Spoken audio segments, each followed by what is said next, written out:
worked on 97.1. And the original Rhino, interestingly, was, and this is very interesting, the original Rhino was Didi Scazafaza. Do you remember that situation? No, I don't. Educate me. Okay. Okay.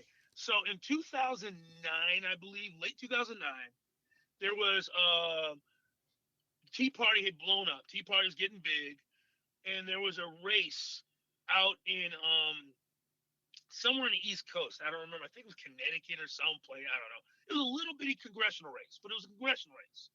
And there was a Republican running named Didi Scazafaza. She was a Republican. She was going to win. I believe she was an incumbent, but she supported the ACA and she supported the stimulus and Mm-hmm. TARP. No, actually, it was TARP. I think TARP was the main thing they were mad about. You know, not TARP. I'm sorry. Cap and trade.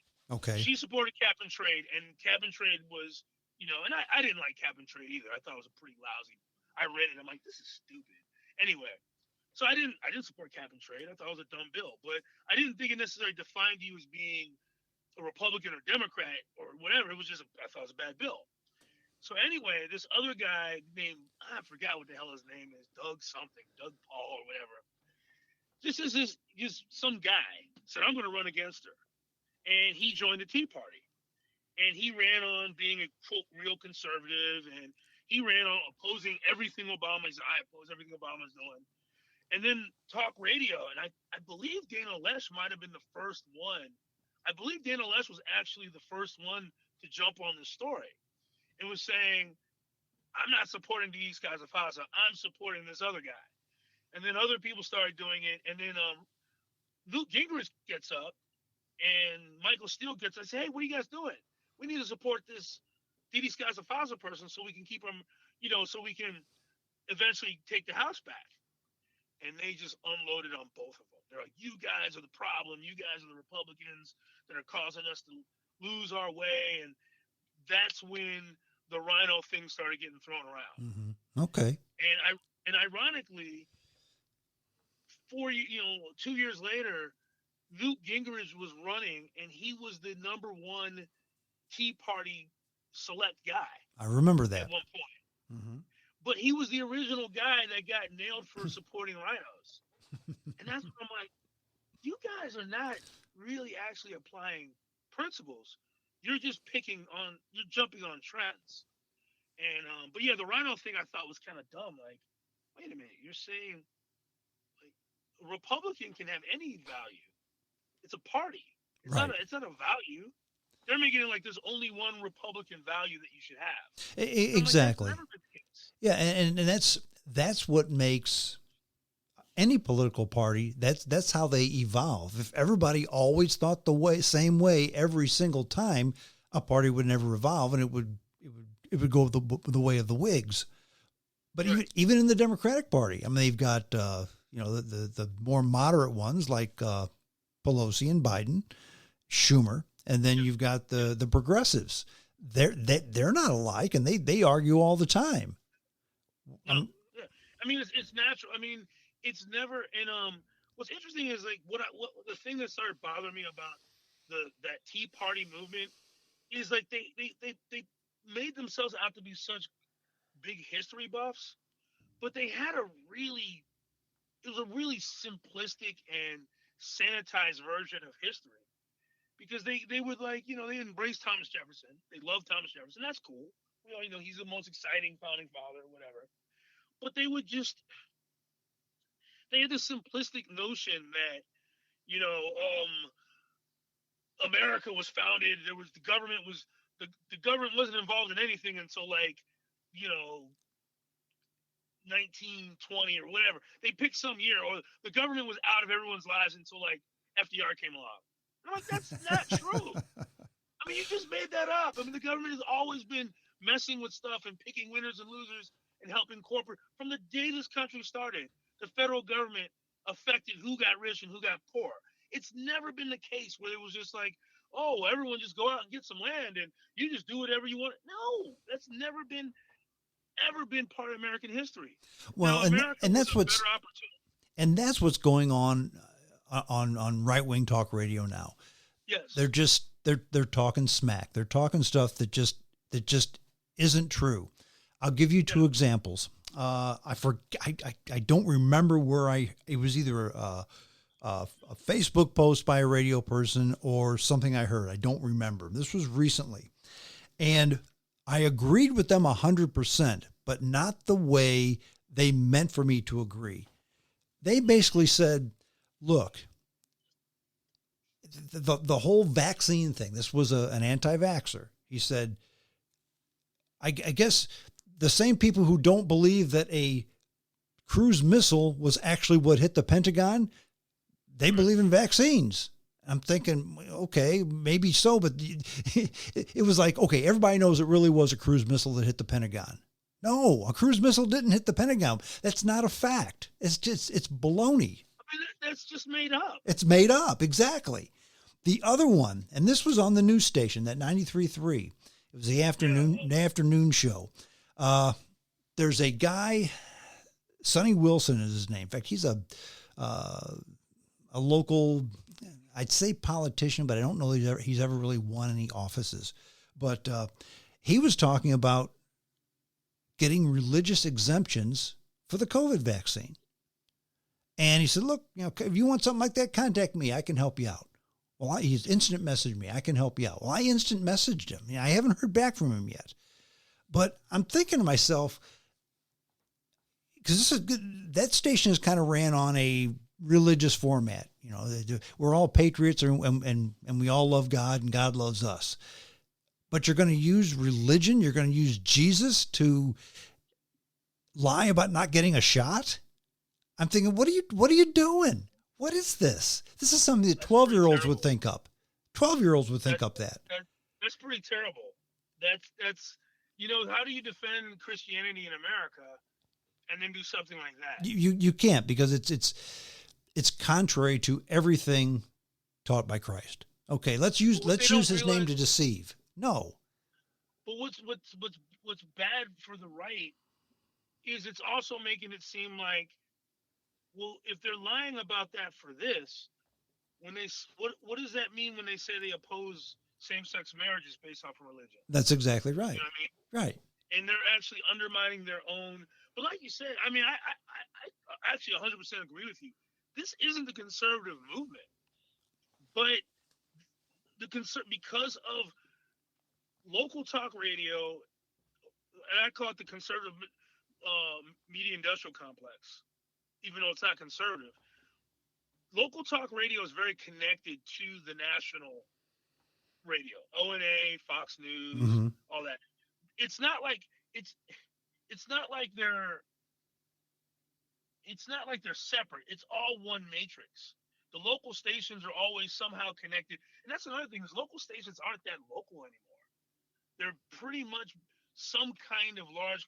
There's usually some kind of corporate situation going on. Mm-hmm. There might be a few. I haven't researched all of them, but I know 97.1 is part of a massive conglomerate. Sure. You know what I'm saying? I mean, so you say it's local radio, but Glenn Beck was listening to Jamie's show. And this is really funny because I found out, and this is one of my proudest moments, that I actually shook up Glenn Beck once. And I heard him. I was wondering, it sounded like he was responding to me, and I found out he was. Uh-huh. So what happened is, I don't know if you remember, in 2010, I was on Jamie's show. I just started. I'd only been on the show for a couple months. Mm-hmm. And Jamie had called me from, Glenn Beck had this thing called Restoring Honor to America or something. Restoring Honor. And it was, and he had it on, it was an anti-Obama rally. And he had it on the day Martin Luther King gave his I Had a Dream speech on August 28th. Ouch. And people were like, come on, man. So with Glenn Beck, so even on Fox News, even Bill O'Reilly's like, dude, what are you doing, man? What's wrong with you? And that's back like when Bill O'Reilly, and there was still some semblance of balance within the conservative movement. And he goes, oh, I didn't know it was the same day. Oh, he had to know. And O'Reilly kind of gives him this look. And then, so he has this huge rally. And he claims that he's not making any of the money on it. He's like, I'm not making any money on it. All the money is going to boom, boom, boom, whoever. And So then I looked it up and looked at how much money this dude made. And I'm like, how much was raised on? I'm like, what the hell? I mean, it was like millions, and it was way more than he had originally stated. So then, Jamie asked me about it, and he goes, "Well, what do you think about that?" I go, "I think it looks kind of sketchy." He's like, "What?" I said, "Man, I'm looking at how much money he made off of this, and I'm not saying that I know he's not giving it to anyone. I'm just saying it looks weird because he's claiming that it's just this thing to restore honor to whoever, but it looks to me like just another political rally, Yeah. and it Yeah. looks like another fundraising thing." And Jamie was really weird. So Jamie just starts yelling at me and going off of me, which is really funny because Was this on the he air? called. This is on the air, yeah, yeah. And I realized, it took me a while to realize why he was doing this. So Jamie was invited down there because Jamie sat in for Glenn Beck a few times. He Mm-hmm. knows him personally. They know each other. Right. But and he went down there. He was part of the media team down there. But he called me from there at the time. He goes, "Hey, we're gonna talk about this." And Jamie just starts going off on everything Glenn Beck's doing. He's like, "Man, it's got black trucks here, and he's got all these limousines." And Jamie's just talking about how crazy and how cultish it was. Uh-huh. I said, "Okay." So because we're gonna talk about it on the air, but he was kind of setting me up, sort of.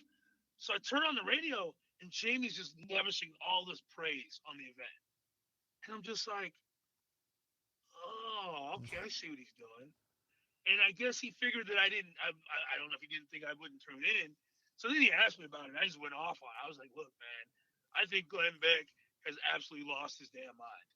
And if you really believe that he claims to be the best research show in the world, and didn't realize that he was doing it on the same day as Martin Luther King's 'I Have a Dream' speech, then you have to be crazy and you don't even want the truth."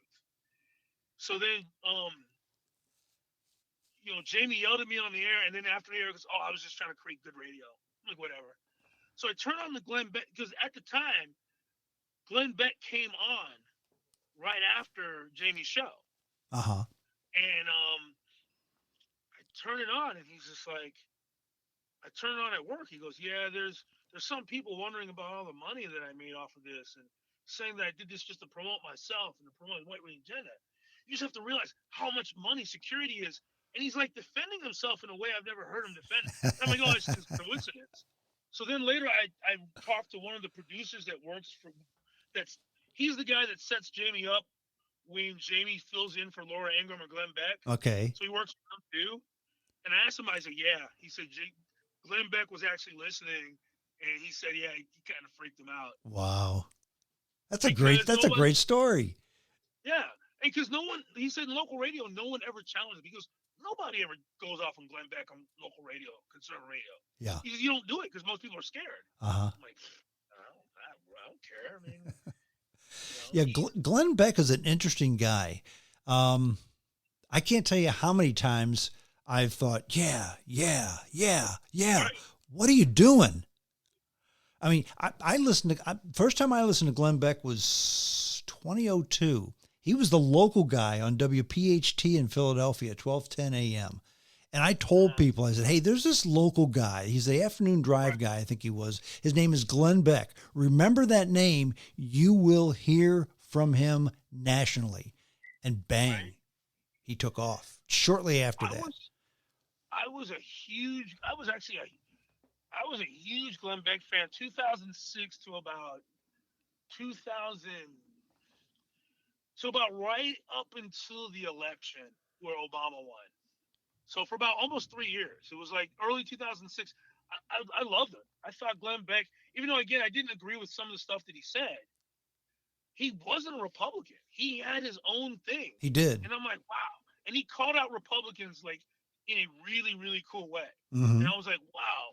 But then at some point, when the Tea Party started getting big, I just feel like he started believing his own bullshit. You know what I mean? Yeah. Yeah. And he started believing that he was this guy. And it got really weird. He was just, everything was just, the world's going to end. And I'm going to tell you that the Republicans, they hate you, and the Democrats are going to kill you. I mean, he was literally telling us. He was really saying that they were